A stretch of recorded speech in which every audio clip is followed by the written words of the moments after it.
Hi friends, ಇವತ್ತು ನಾನು sweet potato ರಾಯ್ತವನ್ನು ಮಾಡುತ್ತಿದ್ದೇನೆ. ಇದನ್ನು ಮೊದಲು ಸ್ವಚ್ಛಗೆ ತೊಳೆದುಕೊಂಡು ಸ್ವೀಟ್ ಪೊಟೆಟೊವನ್ನು ಕುಕ್ಕರಿನಲ್ಲಿ ಹಾಕಿ ಗ್ಯಾಸ್ ಸ್ಟೋವನ್ನು ಹಚ್ಚಿ ವಿಸಲ್ ಮಾಡಿಸಿಕೊಂಡು ಒಂದು ಪ್ಯಾನಿಗೆ ಆಯಿಲನ್ನು ಹಾಕಬೇಕು.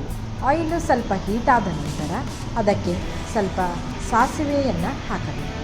ಸಾಸಿವೆಯನ್ನು ಹಾಕಿ ಸ್ವಲ್ಪ ಚಟಪಟ ಅಂದ ನಂತರ ಅದಕ್ಕೆ ಸ್ವಲ್ಪ ಹಿಂಗನ್ನು ಕೂಡ ಹಾಕಬೇಕು. ರುಚಿಗೆ ಹಿಂಗನ್ನು ಯಾಕೆ ಹಾಕ್ತೇವೆ ಅಂತಂದರೆ ರುಚಿ ಬರಲು ಹಿಂಗನ್ನು ಹಾಕುತ್ತೇವೆ.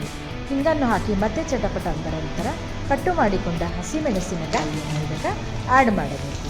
ಅದನ್ನು ಚೆನ್ನಾಗಿ ಬಾಡಿಸಿದ ಮೇಲೆ ಜೀರಿಗೆಯನ್ನು ಕೂಡ ಹಾಕಿ ಆಮೇಲೆ ಕರಿಬೇವಿನ ಎಲೆಯನ್ನು ಕೂಡ ಇದಕ್ಕೆ ನಾವು ಹಾಕಬೇಕು. ಸ್ವೀಟ್ ಪೊಟೆಟೊವನ್ನು ಬೇಯಿಸಿಟ್ಟುಕೊಂಡ ಸ್ವೀಟ್ ಪೊಟೆಟೊವನ್ನು ಮೇಲಿನ ಸಿಪ್ಪೆಯನ್ನು ನಿಧಾನವಾಗಿ ಚೆನ್ನಾಗಿ ಸುಲಿದಿಟ್ಟುಕೊಂಡು ಸ್ವೀಟ್ ಪೊಟೆಟೊವನ್ನು ನಾವು ಸ್ಮ್ಯಾಶ್ ಮಾಡಿಕೊಳ್ಳಬೇಕು.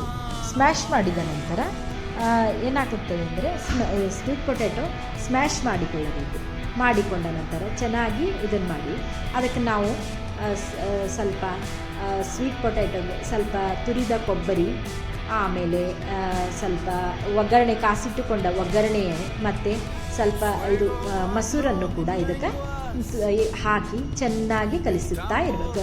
ಚೆನ್ನಾಗಿ 2-3 ಬಾರಿ ನಾವು ಕಲಿಸಬೇಕು. ಈ ರೀತಿಯಾಗಿ ಸ್ವೀಟ್ ಪೊಟೆಟೊ ರಾಯ್ತ ರೆಡಿಯಾಗುತ್ತದೆ. ಅದಕ್ಕೆ ಮತ್ತು ಕೊತ್ತಂಬರಿಯನ್ನು ಕೂಡ ಮೇಲ್ಗಡೆ ನಾವು ಹಾಕಬೇಕು.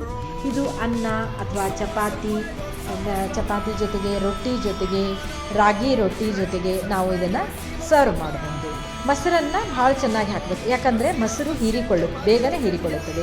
ನಾವು ಊಟಕ್ಕೆ ಕೊಡುವ ಮೊದಲು ಮತ್ತೆ ಚೆನ್ನಾಗಿ ಮೊಸರು ಹಾಕಿಕೊಂಡು ಮತ್ತೆ ಅದನ್ನು ಚೆನ್ನಾಗಿ ಕಲಿಸಬೇಕು.